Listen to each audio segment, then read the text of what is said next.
Burke Brownfeld, what's up, buddy? How you doing, man? Hey, great to be here. Thank you so Yeah, nice to much. connect with you, man. This is awesome. So Likewise. I wanted to have you on this because I wanted to lift people up with your story.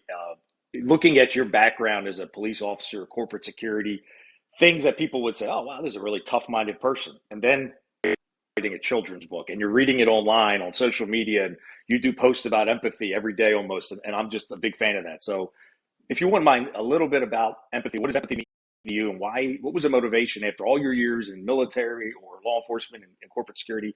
What was that motivation now to write and author a children's book? Thanks so much for asking about that. I'm very passionate about empathy and the power behind empathy. And it's funny, it's one of those things where as a police officer, no one taught me about empathy. It's not like I got training in how to be empathetic. Um, and it required a lot of kind of self-reflection after having left policing to understand some of the things that I was doing without even knowing that I was doing them. And I first started to get really interested in empathy. Actually, I think it was like 2013. I had been out of policing for 3 years, and I was sitting in the audience listening to a guy talking about his first meeting with the police as like a 12-year-old. And I was sitting there just listening to him, and he was saying, "Yeah, I was walking down the street. I had some change in my hand, and like a jump out squad jumped out, had put me at gunpoint on the ground, handcuffed me, etc. Turned out, false alarm. There was nothing. They had seen like a hand to hand exchange, but it was actually like money to go get ice cream or something silly like that." And anyway, the point is, at the end of the story, he says, "Yeah." So then they let me go, and I walked home, and I cried to my mother about it, and she hugged me. And when he said that, I was like, "Oh yeah, wait a second. There's like these moments after we as the police encounter people, their life continues. It's like, whereas, as a police officer, we get so used to just like, hey, like go to the next call. It's so normal for us to be involved in such low moments in people's lives, right? It's like a low and then another low and then another, but it's normal for us. Mm. And I had realized I had kind of taken for granted how impactful my interactions with people were, especially children, in ways that I could never understand. And that got me curious, like, what am I thinking? Why am I thinking this way? And then I started to really study empathy, and I realized, oh, what I'm trying to do is I'm now trying to use empathy, trying to put myself in other people's shoes and like understand what is their perspective like. And then I just went down this rabbit hole of researching empathy and realizing, wait a second, I think we can take empathy and really make it this very practical, actionable, easy to use skill, and whether it's policing, corporate security, or even like if you're a salesperson, empathy is useful, and so bottom line is that I had this all kind of swimming around in my head, and then I had kids, and I had two daughters, and so all these kind of things were just floating around, and I realized, number one, with two daughters, I feel like a responsibility as a dad. I've got to be their biggest cheerleader of saying, hey, girls can do anything they want, number one. And so I realized, hey, maybe a children's book is a way that I can send them that message. Um, but I also realized, number two, public safety jobs get a bad rap right now. As you know, it's a tough career, and it's hard to attract people to the career right now for all the things that have happened over the last several years. And I feel like we've got to start attracting folks at a young age to say, hey, this is a good option. These are cool jobs. And then finally, um, this gets back to the empathy piece.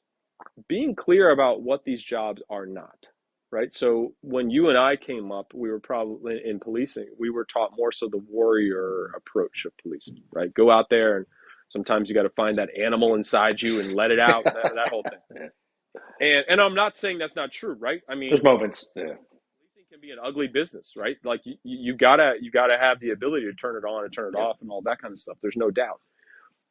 But I feel like it's really important, especially with young folks, to reshape how we frame what policing is. Ultimately, it is a public service job, and it's a helper job. Like really, and the as you know, most of our experiences with people are not enforcement. Most experiences with a police officer are like, hey, I'm lost. Can you tell me how to get to this store? Whatever the case may be, right? You're interacting with kids, business owners, neighbors, solving disputes that aren't even crimes.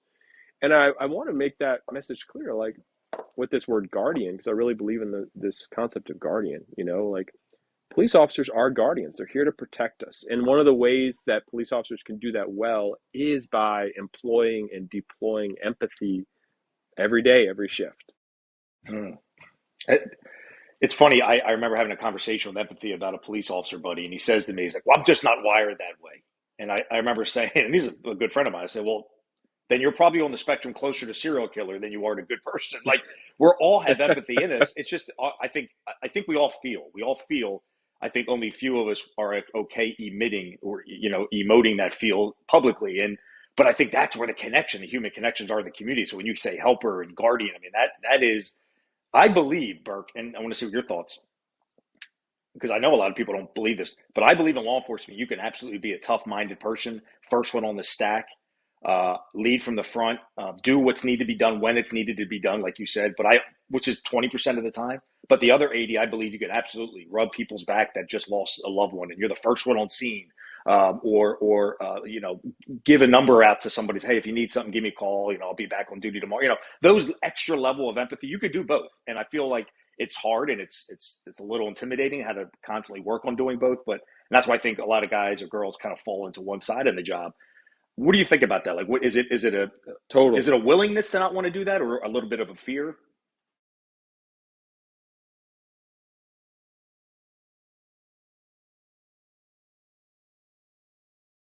Kindness are not mutually exclusive.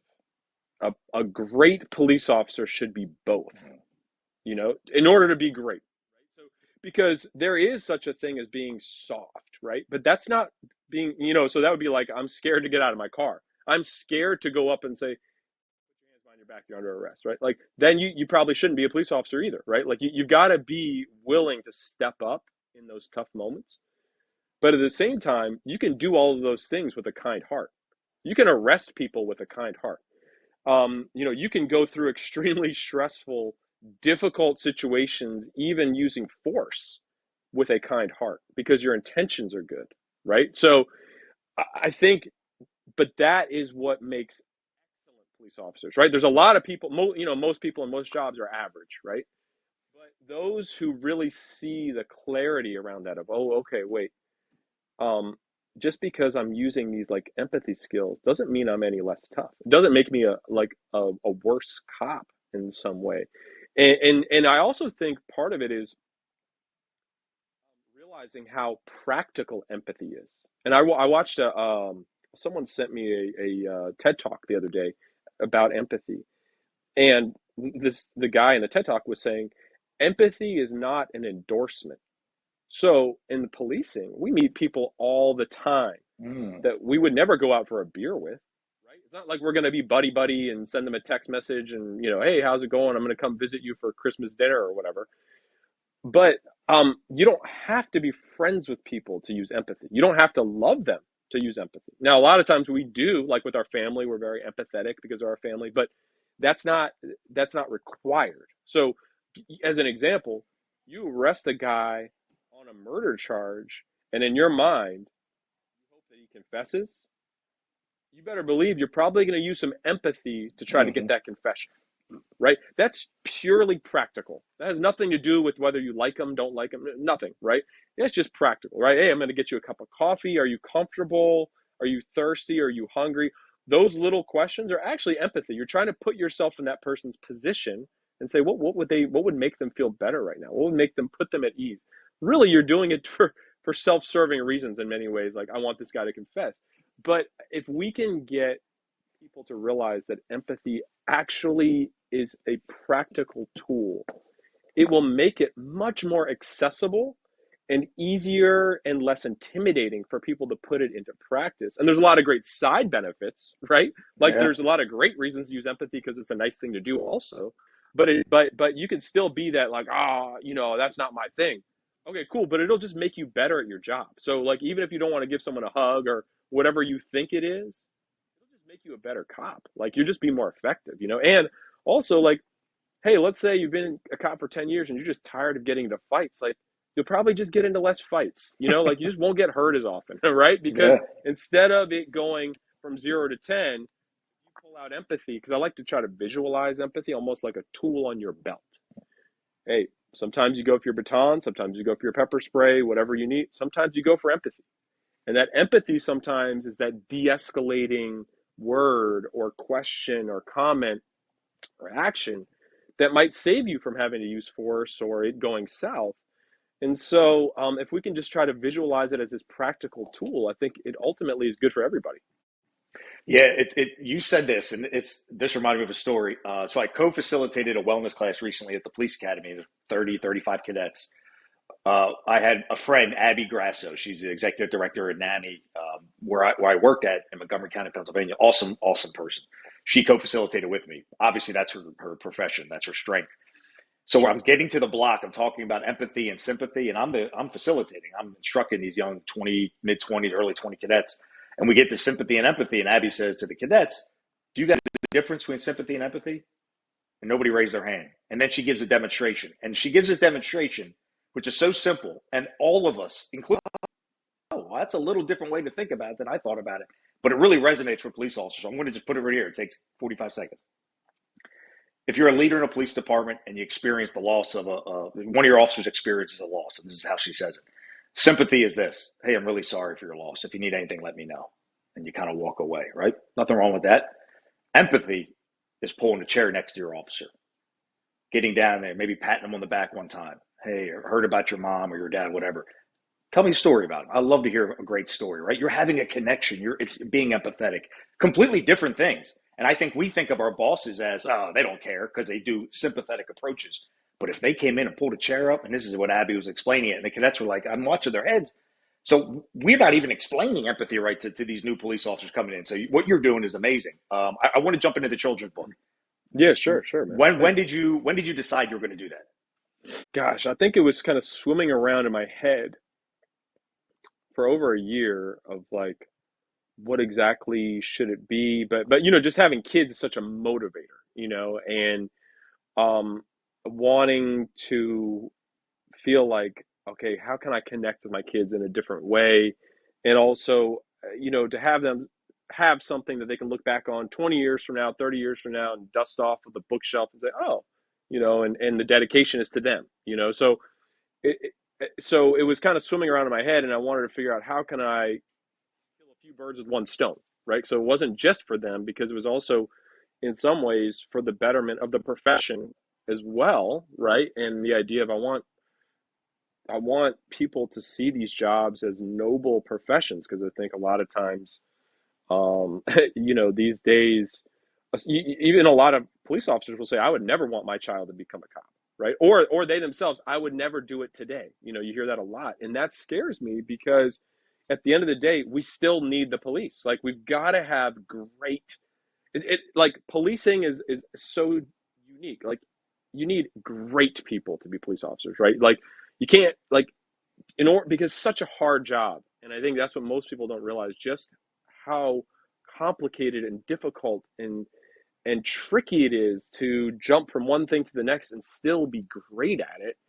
And therefore you need great people, and you need good-hearted people that are doing it for the right reasons. And I think that's why, for me, I view the children's book as the right timing to sort of start this way of talking about public safety, not just policing. Of course, I talked about firefighters, et cetera, but public safety in general is like, for kids to see it as, okay, I could dream of doing that, and that's okay. That's good.